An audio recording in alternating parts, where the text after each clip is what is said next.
Hi friends, எல்லாருக்கும் வணக்கம். எல்லோரும் எப்படி இருக்கீங்க? நல்லா இருக்கீங்களா? நானும் நல்லா இருக்கேன்.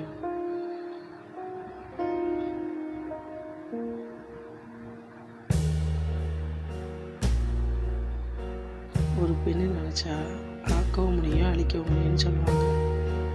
ஆனால் அப்படிப்பட்ட பெண்ணை யார் எத்தனை பேர் மதிக்கிறா? பெண்ணுனாலே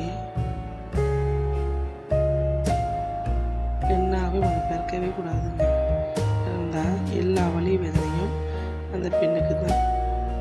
பெண்ணு தப்பே செய்யலைனாலும் அந்த பெண்ணை தான் சொல்லுவாங்க. அவள் தான் தப்பு செஞ்ச மாட்டேங்கி எல்லா பழியும் பாவம் எல்லாத்தையுமே சுமப்பவள் பெண் தான். குடும்பத்திற்காக எல்லா கஷ்டத்தையும் அனுபவித்து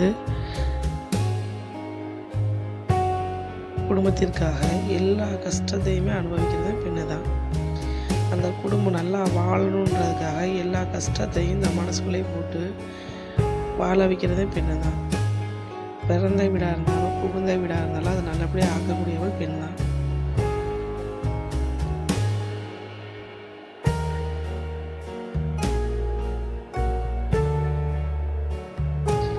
அதே போல் பெண் என்பவள் எல்லா வலியும் வேதனையும் அனுபவிக்கணுன்றதுக்காகவே படைக்கப்பட்டவள் போல. ஆண்களாக இருந்தால் எந்த தப்பு செய்தாலும் அவங்க செய்யலை அப்படின்ற மாதிரி தான் இருப்பாங்க. அவங்க எந்த தப்பு செஞ்சாலும் அவன் ஆம்பளை அப்படி தான் செய்வான் அப்படின்வாங்க. இந்த உலகத்தில் ஆம்பளைக்கு ஒரு நீதி, பொம்பளைக்கு ஒரு நீதின்னு சொல்லி ஏன் இந்த உலகம் படைச்சது? தப்புனா தப்பு தான். ஆணும் தவறு செஞ்சால் ஆணும் தவறு தான், பெண்ணு தவறு செஞ்சால் பெண்ணும் தவறு தான். அப்படி இல்லாமல் ஆண் தவறு செஞ்சால் அது ஒன்றுமே இல்லைன்னாவும், பெண் தவறு செஞ்சால் பெண்ணு தான் எல்லா தவறுமே செஞ்சா, ஆண் தப்பு செஞ்சாலும் அவன் ஆம்பலை அப்படின்ற நீதியை இந்த உலகத்தில் யார் வகுத்தது?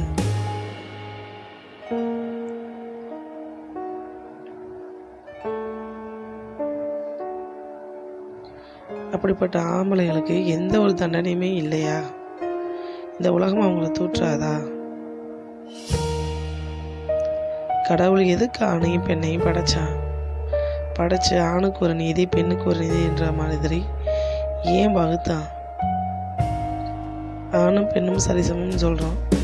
தப்பு செஞ்சால் அது தப்புன்றது பெண்ணுக்கு மட்டும் தவறு இல்லை. ஆண் தவறு செஞ்சாலும் அது தவறு தான், பெண்ணு தவறு செஞ்சாலும் அது தவறு தான்.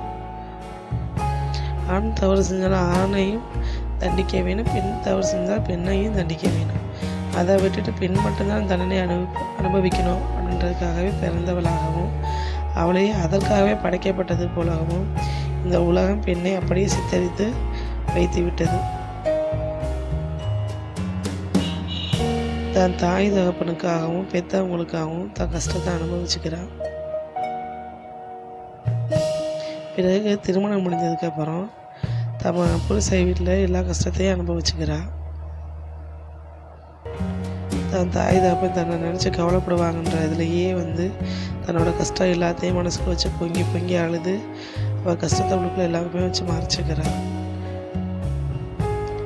பெற்றவங்களுக்காகவும் அடுத்து கட்டிக்கிட்டவங்களுக்காகவும் இந்த வாழ்க்கை விடுது.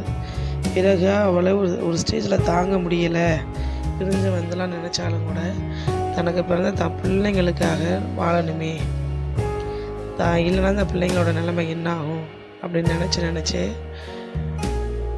சகிச்சு எல்லா வலிவேதனையும் தாங்கி எல்லாத்தையும் அனுபவித்து அந்த இடத்துல இருந்து தான் பிள்ளைகளுக்காக வாழ வேண்டிய சூழ்நிலை பெண்களுக்கு தான் இருக்குது. பெண்கள் தவிர அந்த மாதிரிக்கு குழந்தை புருஷன் பிள்ளைங்க தாய் தப்ப யாருமே வேணான்னு தெரிறவங்களாம் இருக்க தான் செய்கிறாங்க. நான் அவங்களுக்காக சொல்லலை.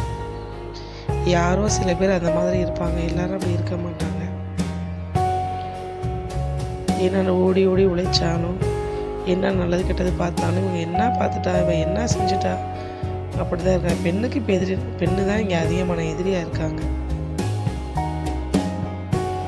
ஓகே ஃப்ரெண்ட்ஸ், அடுத்த வீடியோவில் நான் உங்களை சந்திக்கிறேன். இந்த வீடியோ பிடிச்சிருந்துச்சுன்னா லைக் பண்ணுங்கள், கமெண்ட் பண்ணுங்கள், சப்ஸ்கிரைப் பண்ணிடுங்க. வேறு ஒரு கதையில் நான் உங்களை சந்திக்கிறேன். அதுவரை உங்களிடம் விடைபெறுவது உங்களின் ரூஷ் ஸ்டோரிஸ். இது நம்ம ஸ்டோரிஸ் சேனலுக்கு மறக்காமல் சப்ஸ்கிரைப் பண்ணிடுங்க. Bye friends. நெக்ஸ்ட் வீடியோவில் நான் உங்களை சந்திக்கிறேன்.